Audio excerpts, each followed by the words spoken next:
This is Theology Bits, a ministry of Central Lutheran Church, Eugene, Oregon. I'm Pastor Ben. Today, we conclude our video series, Journeying with God in Our Wilderness, and this is session 5. And today we'll be focusing on Sinai. We have been, up to this point, talking about the people of Israel in the wilderness. And we've talked about it in a variety of ways and what wilderness meant. Well, a variety of aspects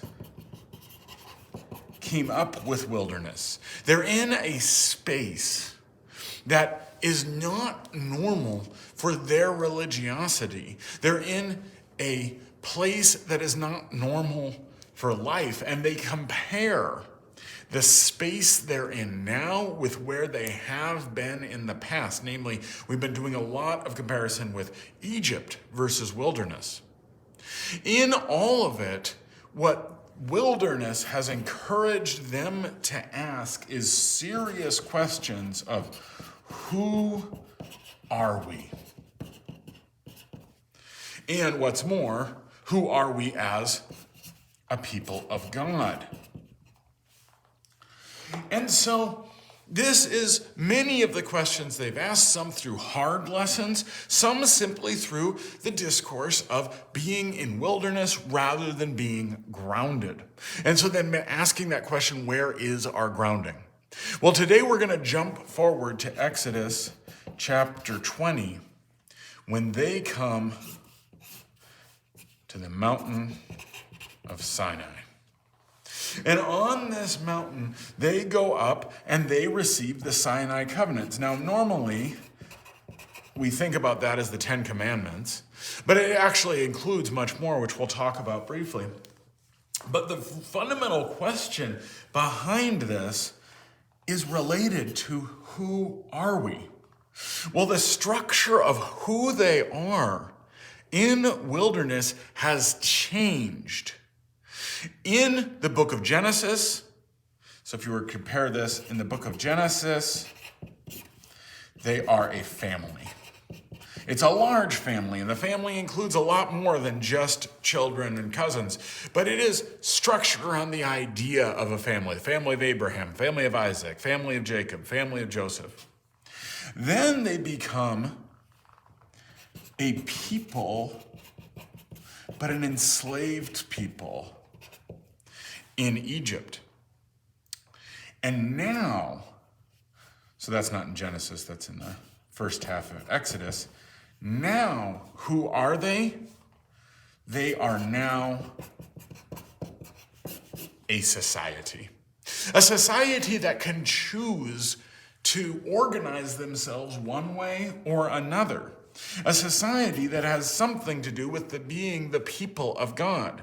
Here they were a people, but as an enslaved people, they didn't get to choose what they were going to do. Now they're a society and they have to deal with some questions they had not dealt with before. And one of the biggest moments in the Sinai Covenant has to do with the relationship of religion and ethics. That might not sound like a striking relationship, but if you compare this with the book of Genesis, this is very different. In fact, this is a revolution in thinking.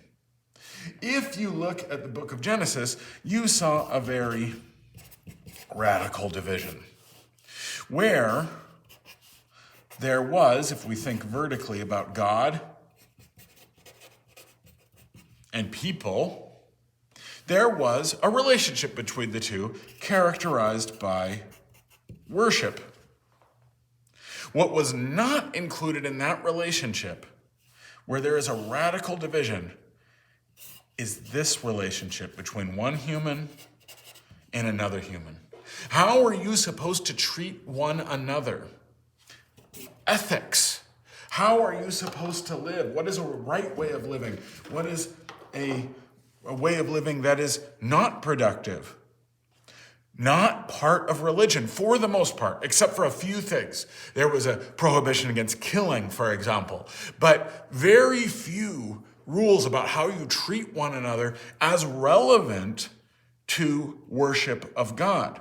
They did very much care about ethics. It just simply wasn't part of religion. And this, by the way, would have been very standard in the ancient Near East, and in other cultures as well, that religion was about worshiping the god or gods and was not about how you treated one another. They cared about that, but it just was a different topic. Sinai challenges all of that.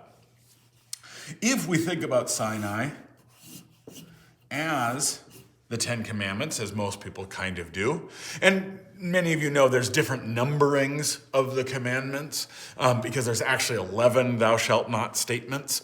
And so as a result, you have to combine one somewhere. I'm going to go with how Lutherans do this, which is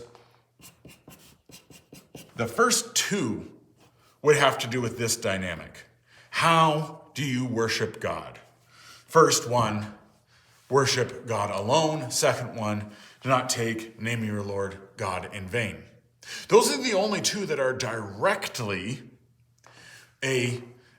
going to be only about relating with God. Commandments 4 through 10 are all clearly about how do you treat one another, your ethics. The third commandment bridges the gap.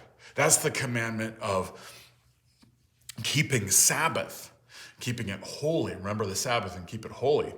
And that kind of bridges the two. On the one hand, it's a space of worship. The other hand, it's a community event together. But what we've discovered is you'll notice that either 70 or 80%, depending on how you count them, of the commandments are not about this dynamic. They're about this one. What we discover is that instead of this division, there is now to unify these two things so that your relationship between God and humans includes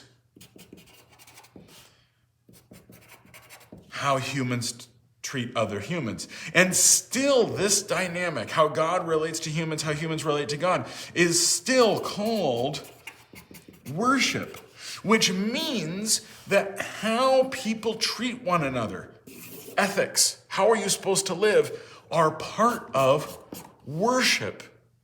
That now we have a fundamental new idea that ethics and religion are completely united, not just because religion gives you some pointers on living a good life, but because how you relate to God is part of how you relate to one another. They are not different things. And that's what comes if you're going to be a society of a people of God.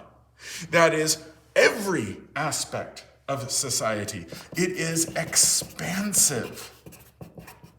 There is not going to be an element of their societal living that is not going to have an aspect of how this relates to our relationship with God. Everything relates with their relationship with God. And that's exemplified in the content of the Sinai Covenant. So much is about how do you live together and that God cares about it. And it's presented in two ways. You have what most people think of the Sinai Covenant as the Ten Commandments, which are what's called apodictic law, which is overview statements, aggressive, thou shalt or thou shalt not. Big overview thing that just give principles. And then there's also casuistic law, meaning circumstantial law. How do you apply those general overview statements? For example, if you're living in a society, it's not just enough to have rules, you have to know how to enact them. So for example, a fifth commandment, thou shalt not kill. But then if you read following in Exodus 21 to 24, what we call the Book of the Covenant, then is there a difference if it was accidentally killing someone versus deliberately killing someone? Or in the seventh commandment, just not steal, is there a difference between stealing something of great value compared to something of very little value? Do you really treat those the same? So the apodictic law is here where you have this thou shalt, and it's very expansive. By definition, it covers everything. The casuistic law, if this is the case, then do something else. Casuistic law is expansive, but it's also meant to be productive.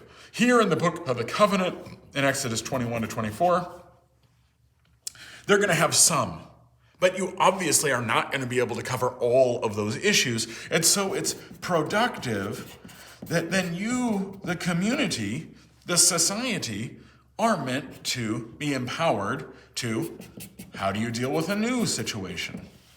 See, this is all the things you deal with as if religion and ethics are tied together and you're going to be a society as a people of God. So this question that we've been asking throughout this series, who are we? They come to a radical conclusion that they are a people of God, which they fully embrace at Sinai. And as a people of God, that will be expansive to the entirety of their lives as a community in society together. Wilderness brought them there to that place.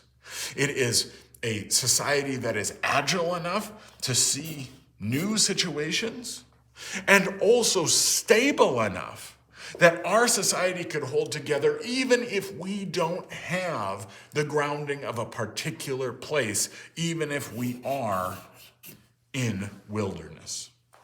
This has been Theology Bits. I'm Pastor Ben.